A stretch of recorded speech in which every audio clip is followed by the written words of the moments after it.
এটা দেখতে কাসিমের আকৃতি, আসলে এটা কাসিম না। এটাকে নিয়ে অনেক গবেষণা করা হয়েছে। এই পৃথিবীর আর কোথাও এই প্রজাতিটা নেই। আমরা ইতিহাসে জানতে পারছি হযরত বাইজিদ বুস্তামি রহমাতুল্লাহ যখন এখানে ইবাদত বন্দিগিতে মশগুল ছিলেন, তখন এখানে জিনপরি দেবদানবের এই স্থান ছিল। যে জিনপরি দেবদানবগুলো বাইজিদ বুস্তামির ইবাদত বন্দিগি দেখে খারাপ লাগছে, তারা চলে গেছে। আর যেগুলো ওনাকে ভালো লাগছে, তারা ওনার কাছে মুরিদ হইতে হওয়ার জন্য আগ্রহ করছে।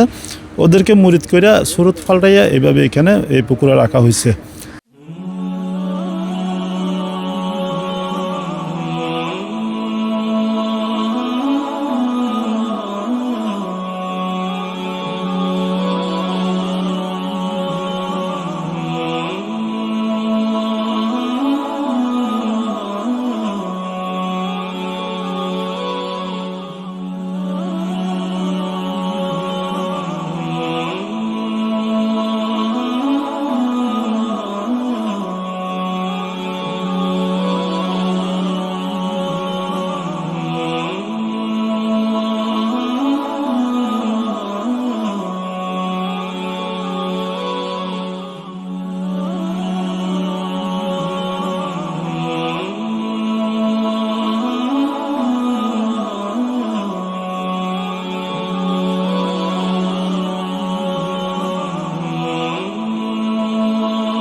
সুপ্রিয় বন্ধুরা, ট্রাভেলিং উইথ আপন চ্যানেলের পক্ষ থেকে নতুন একটা পর্বে আপনাদেরকে আরও একবার স্বাগতম জানাচ্ছি।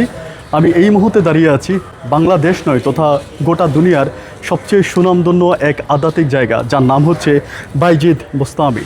বাইজিদ বোস্তামি নিয়ে অনেক ধরনের কথা আমরা অনেকের মুখে শুনেছিলাম। বাইজিদ বোস্তামি মাজার নিয়ে আমরা শুনেছিলাম তিনি তার মা মধ্যরাতে বলেছিল আমার জন্য পানি নিয়ে আসো। তিনি পানি আনতে গিয়েছিলেন এবং এনে দেখলেন যে তার মা ঘুমিয়ে গিয়েছে। এরপর তিনি পানি নিয়েই মায়ের মাথার পাশে দাঁড়িয়েছিলেন এবং মায়ের যখন ঘুম ভাঙলো তাকে পানি দিলেন। মা বলল, কেন তুমি মধ্যরাতে আমাকে ডাকো নি? তিনি বলল যে মা, তোমার ঘুমে কষ্ট হবে, তোমার ঘুম ভেঙে যাবে, যার জন্য আমি তোমাকে ডাকিনি। এবং শেষ রাতে মা ওই পানি খেয়ে আল্লাহ তাআলার কাছে দুহাত তুলে দোয়া করে এবং সেই দোয়ায় তিনি একজন অলি হয়ে যায়, যার নাম হচ্ছে বাইজিদ বোস্তামি। বাইজিদ বোস্তামি এই মাজারে আসার পরে আমার কাছে যেটা মনে হলো, যেটা সত্যি কথা, এক নিতান্তই অন্তর স্পর্শ করার মতো এক জায়গা, যেখানে আসলে প্রতিটা মানুষের হৃদয় শীতল হয়ে যাবে। আমি খুব খেয়াল করে দেখলাম শুধুমাত্র মুসলিম ধর্মাবলম্বী নয়, হিন্দু ভাইয়েরাও ঠিক এই মাজারে এসে মনের আশা পূরণ করার জন্য চেষ্টা করে যাচ্ছে। প্রিয় বন্ধুরা, আমরা চেষ্টা করব এই মাজারের মূল ভিউ, মাজারের ভিতর থেকে আপনাদেরকে তুলে ধরার জন্য। মাজার কবে প্রতিষ্ঠা হয়েছে, এই মাজারের ইতিহাস সম্পূর্ণ কিছু তুলে ধরবো আজকের এই ভিডিওতে। আশা করব সবাই শুরু থেকে শেষ অবধি আমার সঙ্গেই থাকবেন। ধন্যবাদ সবাইকে।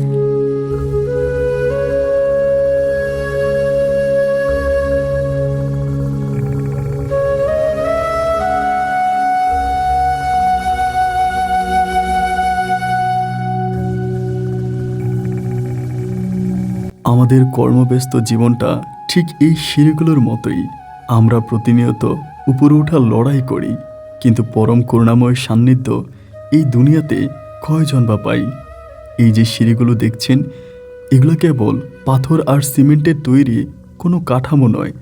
হাজার বছর ধরে এখানে লাখো মানুষের চোখের জল মিশে আছে। কেউ কেউ এসেছে এক বুক হাহাকার নিয়ে, কেউ এসেছে পাহাড় সমমান খুনার বোঝা মাথায় নিয়ে, আবার কেউ এসেছে একটুখানি প্রশান্তির খোঁজে। আজ আমার সাথে চলুন এই সিঁড়িগুলো বেয়ে উপরে যাই। দেখবেন সেখানে শুয়ে আছে এক মহান সুফি, যার জীবন আমাদের শিখিয়েছে মায়ের প্রতি ভালোবাসা আর স্রষ্টার প্রতি অগাধ ভক্তি। প্রতিটা ধাপ যখন আমি উপরে উঠছি, মনের ভিতরে এক অদ্ভুত প্রশান্তি কাজ করছে। মনে পড়ে যাচ্ছে সেই বিখ্যাত কাহিনীটি, গভীর রাতে অসুস্থ মাকে এক গ্লাস পানি খাইয়ে তিনি হয়ে গেলেন আল্লাহর এক বড় অলি। আজ আমরা কোথায়? আমরা কি আমাদের মা বাবার কদর করতে পারছি? এই সিঁড়িগুলো দিয়ে উপরে ওঠার সময় একবার নিজেকে নিজে প্রশ্ন করুন তো, আপনারা কি সত্যি আপনার মাকে খুশি করতে পেরেছেন? যার উপর মা খুশি, তার উপর স্বয়ং সৃষ্টিকর্তাও খুশি। এই মাজারের প্রতিটি ধূলিকণা যেন আমাদের এই ত্যাগের কথাই মনে করিয়ে দেয়।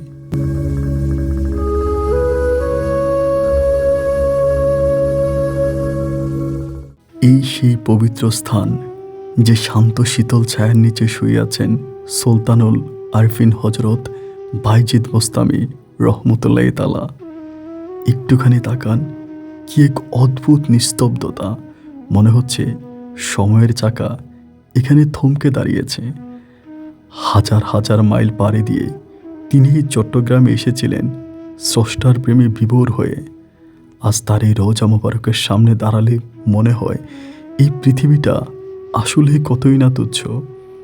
আমরা ক্ষমতার মোহে, অর্থের লোভে একে অপরকে আঘাত করি, কিন্তু দিন শেষে আমাদের শেষ ঠিকানা তো এই মাটির নিচেই। মায়ের প্রতি ভালোবাসা আর আল্লাহর প্রতি অটল বিশ্বাস থাকলে একজন মানুষ যে কতটা উচ্চতায় পৌঁছাতে পারে, এই মাজার তার জীবন্ত প্রমাণ। হে আল্লাহ, আমরা তো কত বড় গুনাহগার।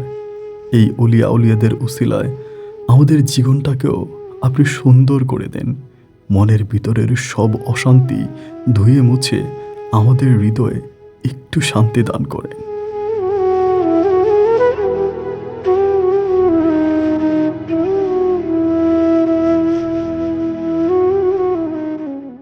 সুপ্রিয় বন্ধুগণ, এই মুহূর্তে আপন মিডিয়ার মাধ্যমে যারা আমাদেরকে দেখছেন সবাইকে আরও একবার স্বাগতম জানাচ্ছি। আমরা ঠিক এই মুহূর্তে মাজারের ঠিক সামনে দাঁড়িয়ে আছি, যেটা হচ্ছে সবচেয়ে আবেগের এক জায়গা, যে জায়গায় আসলে প্রতিটা মানুষের হৃদয় এমনিতেই শীতল হয়ে যায়, অন্তর থেকে বেরিয়ে আসে আলহামদুলিল্লাহ, সুবহানাল্লাহ মতো শব্দগুলো। আমরা এই মুহূর্তে মাজারের যিনি খাদেম আছে ওনার সঙ্গে একটু কথা বলি, মাজার সম্বন্ধে একটু জানার চেষ্টা করব। আসসালামু আলাইকুম। ওয়ালাইকুম আসসালাম। ভালো আছেন আপনি? জি ইনশাআল্লাহ ভালো আছি। আমরা একটু জানি আপনার নামটা। আমার নাম মোহাম্মদ জাহাঙ্গীর আলম খাদেম। জি, আমি এই দরবারের খেদমতে আছি। আমরা খাদেম জনাব জাহাঙ্গীর আলম সাহেবকে ঠিক এই মুহূর্তে পেলাম এবং আমরা এই বাইজিদ মাজার নিয়ে অনেক ইতিহাস অনেকের মুখে শুনে থাকি। বাইজিদ মাজার চিনে না এমন মানুষ গোটা বাংলাদেশে খুঁজে পাওয়া বড় মুশকিল। দুনিয়াব্যাপী বাইজিদ মাজার অনেক সুনাম আছে। আমি আপনার কাছে জানতে চাই যে এই মাজার কবে প্রতিষ্ঠিত হয়েছে, এর কি কোনো ধারণা আপনি দিতে পারেন? এটা আজ থেকে প্রায় 1250 বছর আগে প্রতিষ্ঠিত। উনি ইরান থেকে এখানে ধর্ম প্রচারের জন্য আসছিলেন। জি, তখন থেকে এটা প্রতিষ্ঠিত আছে। তার মানে আজ থেকে প্রায় 1250 1250 বছর আগে এই মাজার নির্মিত হয়েছে। সেই 1250 বছর ধরে আজ পর্যন্ত এটা প্রতিটা মুসলিম ধর্মীলম্বী মানুষদের কাছে এক ভালোবাসার এক আধ্যাত্মিক জায়গা। আচ্ছা, বাইজিদ বোস্তামি সাহেব তো এখানে মাজার নির্মাণ করেছে। আমার প্রশ্ন হলো, গোটা বাংলাদেশে এত জায়গা থাকতে উনি কেন বাইজিদ এসে এই জায়গায় মাজার নির্মাণ করেছে? এটা তো তখন পাহাড়ি অঞ্চল ছিল। জি, হয়তো ওনার এখানে জায়গাটা পছন্দ হয়েছে, আল্লাহর নির্দেশ ছিল, আল্লাহর ইশারা ছিল, সেজন্য উনি এখানে এসে স্থান করেছেন। জি, আপনি যেখানে খাদেমের কাজ করছেন, আপনার কাছে কেমন লাগে এখানে থাকতে ঠিক এই জায়গাটায়? আমার তো প্রায় পুরো জীবন এখানে চলে গেছে। আজকে প্রায় 40 বছর ধরে খাদেমদারি করি। আশা করি দিনটা ভালো যাচ্ছে এবং এখানে একটা ইবাদতের জায়গা, এখানে থাকতে পারলে মনে ভালো লাগে, শান্তি লাগে। মানুষজন বিভিন্ন দেশ থেকে আসে, ইবাদত বন্দি করে, তাদের সেবা করি, এটা নিজে থেকে অনেক ভালো লাগে।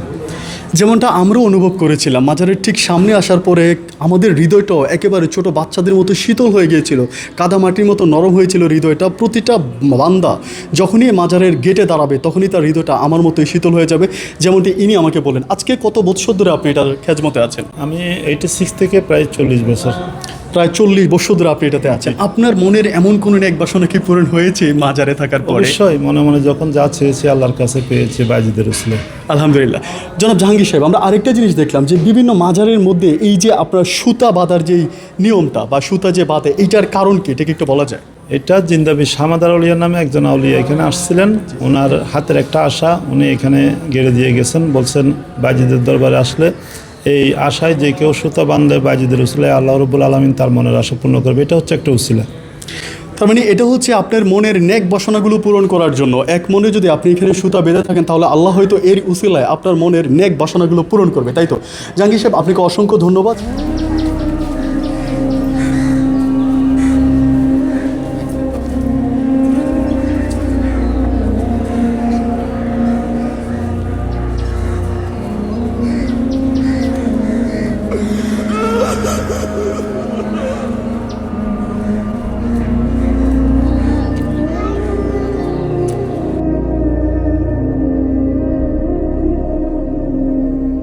মাজারের এই গাছগুলোর দিকে তাকিয়ে দেখুন, কত শত শত রঙিন সুতো এখানে জড়িয়ে আছে। এগুলো কি কেবলই সুতা? না, এগুলোর প্রতিটি গিটে লুকিয়ে আছে এক একটি দীর্ঘশ্বাস, এক একটি না বলা স্বপ্ন আর এক প্রকাশা। মানুষ যখন সম্পূর্ণ নিরুপায় হয়ে যায়, যখন পৃথিবীর সব দরজা তার জন্য বন্ধ হয়ে যায়, তখন সে মনের আকুতি নিয়ে ছুটে আসে এই পবিত্র আঙিনায়। এই সুতাবাদার মাধ্যমে আসলে সে তার মনের কষ্টগুলো স্রষ্টার কাছে সঁপে দিতে চায়। কেউ হয়তো এসেছে সন্তানের রোগ মুক্তির আশায়, কেউ হয়তো এসেছে নতুন কোনো অতিথির আশায়, কেউ বা আবার এসেছে ঘর বাঁধার স্বপ্ন নিয়ে, কেউ কেউ আবার এসেছে নিজের বড় কোনো বিপদ থেকে মুক্তি পেতে।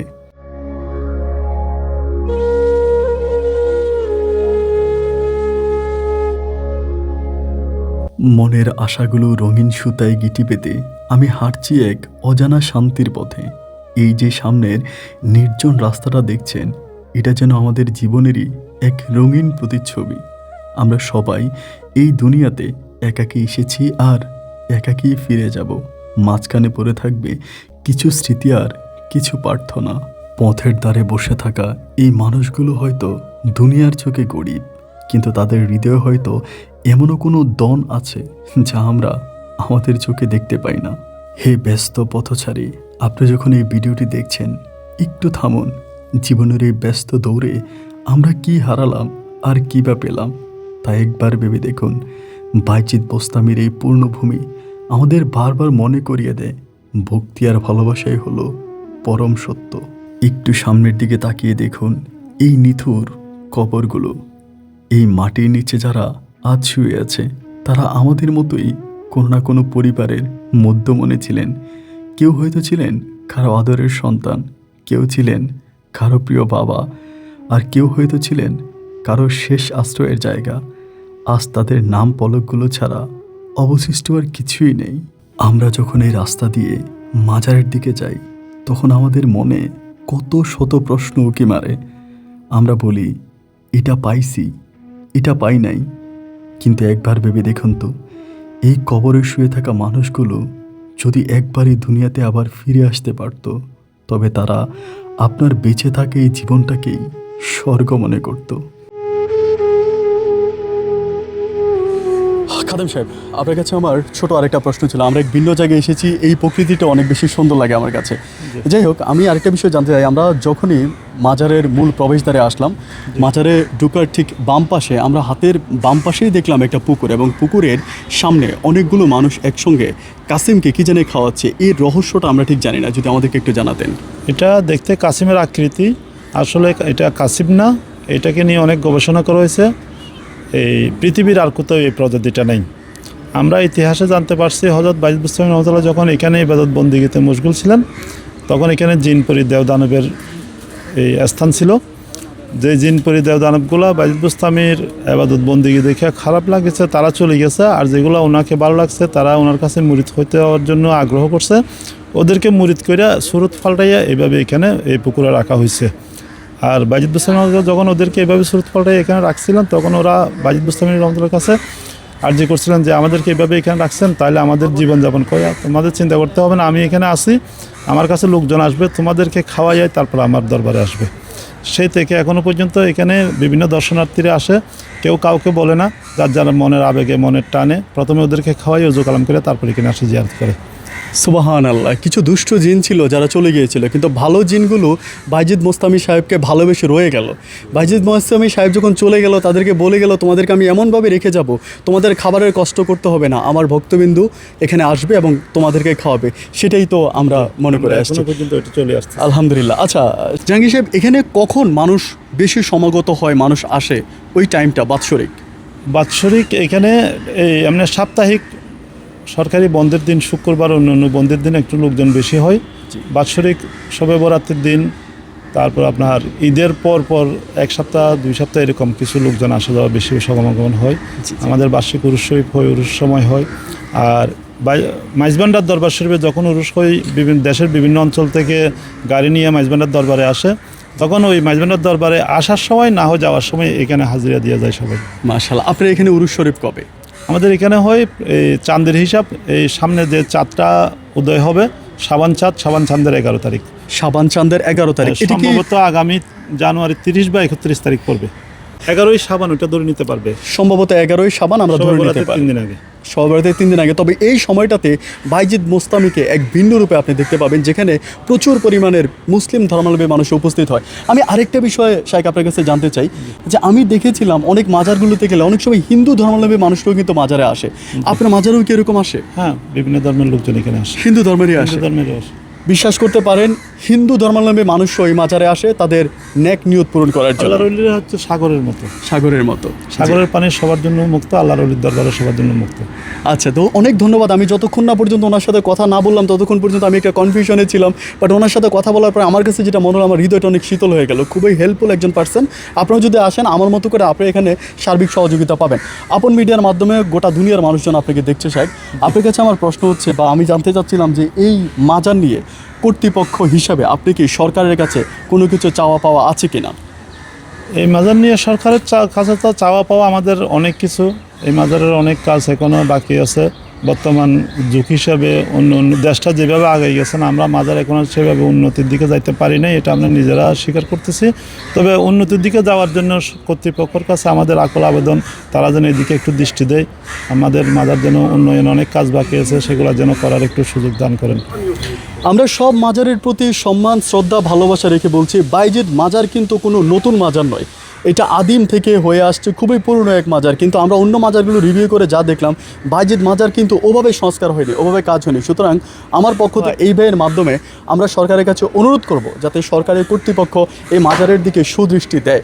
আল্লাহর রহমত যেন ওদের উপর বর্ষিত হয়। আপনাদেরকে অসংখ্য ধন্যবাদ আমাদেরকে সময় দেওয়ার জন্য। অনেক ভালো থাকবেন। মাজারের পবিত্র আঙিনা থেকে আমি বিদায় নিচ্ছি ঠিকই, কিন্তু আমার হৃদয়ের একটা অংশ এখানেই রয়ে গেছে।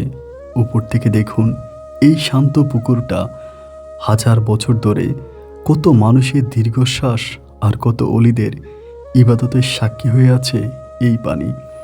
এই যে মাজারের গম্বুজগুলো, এই যে ছোট ছোট মানুষগুলো, সবই যেন আমাদের মনে করিয়ে দিচ্ছে আমাদের অস্তিত্বের নগণ্যতা। আজ আমরা আছি, কাল হয়তো থাকবো না। এই যে পুকুরের জলের মতোই জীবনটা একদিন স্থির হয়ে যাবে। হয়তো কোনো একদিন আপনি এই পথে আসবেন, আমার মতোই এই সিঁড়ি বেয়ে উপরে উঠবেন। সেদিন হয়তো আমি থাকবো না, কিন্তু আমার এই কথাগুলো আপনার কানে বাজবে। প্রিয় দর্শক, জীবনটা খুব ছোট। আসুন আমরা একে অপরকে ভালোবাসতে শিখি, মা বাবার মনে কষ্ট না দিই। যদি আজকের এই সফরে আপনার অজান্তেই আপনার চোখে এক ফোঁটা জল আসে, তবে বুঝে নেবেন আপনার হৃদয় এখনও জীবন্ত। দোয়া করবেন আমার জন্য, দোয়া করবেন এই পূর্ণ ভূমির জন্য। ভালো থাকুন, সুস্থ থাকুন। হয়তো আবারও দেখা হবে কোনো এক পবিত্র স্থানে। আমি আপন আজকের মতো বিদায় নিচ্ছি। আল্লাহ হাফেজ।